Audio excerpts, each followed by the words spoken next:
কৃষক ভাইদেরকে সবসময় সেলুট।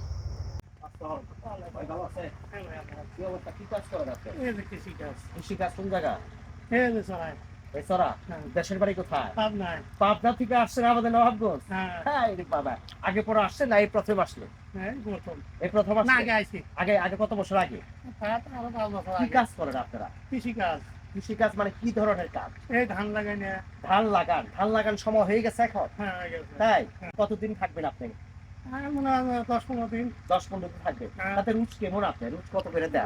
রোজই তো কম হচ্ছে। কত পান? 500 টাকা। 500 টাকা। খাওয়া থাকা খাওয়া হলো কোম্পানি 500 টাকা দেয়। কটার সময় যান আর কটার সময় আসেন? মনে হয় 7টার সময় যাই। সকাল 7টা যান আর 4টে বাদ।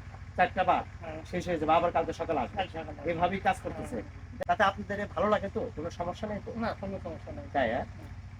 নাম কি আপনি? জালাল। জালাল ভাই, মাশাআল্লাহ, ভালো থাকবেন জালাল ভাই। কতজন আসছেন আপনার গ্রুপে? তো আছে 10-15 জন। তাই? জালাল ভাই কার বাড়িতে থাকে? সবাই জানে। ভালো থাকবেন। আসসালামু আলাইকুম জালাল ভাই, ভালো থাকবেন। এই যে আজকে আমি আপনাদের সাথে শেয়ার করছি, দেখেন এই যে ঘাস, এগুলো অনেক বড় হয়ে গেছে। এই খেতে মানে এগুলো যাতে না থাকে, এগুলোকে আপনি আগুন দিয়ে পুড়িয়ে দিয়েছে। এটার কারণ হলো এখানে এই ঘাসগুলো এগুলো মজাতে হবে। এই ঘাসগুলো কিভাবে মজাবে, সেখানে কৃষক ভাইরা দেয় আগুন পুড়িয়ে ছারখার করে দিয়েছে, ছাই হয়ে গেছে এখন। এটাও একটা কিন্তু সার, এটা ভালো একটা সার হবে।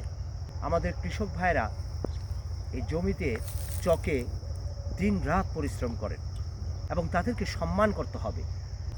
৬৮,০০০ গ্রাম বাঁচলে এই দেশ বাঁচবে। আর আমি মনে করি ৬৮,০০০ গ্রামের কৃষক বাঁচলে এই দেশ বাঁচবে।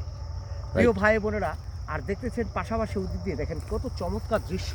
আমাদের মায়াবী গ্রাম, আমাদের প্রাণে নবাবগঞ্জ। দেখেন এক ঝাঁক পাখি, অতিথি পাখিগুলো কিন্তু চলে আসছে। সময় মতন অতিথি পাখি চলে আসে। এই পাখিগুলিকে আমাদেরকে খুব যত্ন করতে হবে, পাখিকে আঘাত করা যাবে না। সেই অতিথি পাখি পাচ্ছেন এখন যে কোনো এক জায়গা বসবে। এর জন্য প্রিয় ভাই বোনেরা, আমরা সবাই সচেতন থাকব, সবাই আমরা আওয়াজ তুলব। অতিথি পাখিকে কষ্ট দেওয়া যাবে না, অতিথি পাখিকে আঘাত করা যাবে না।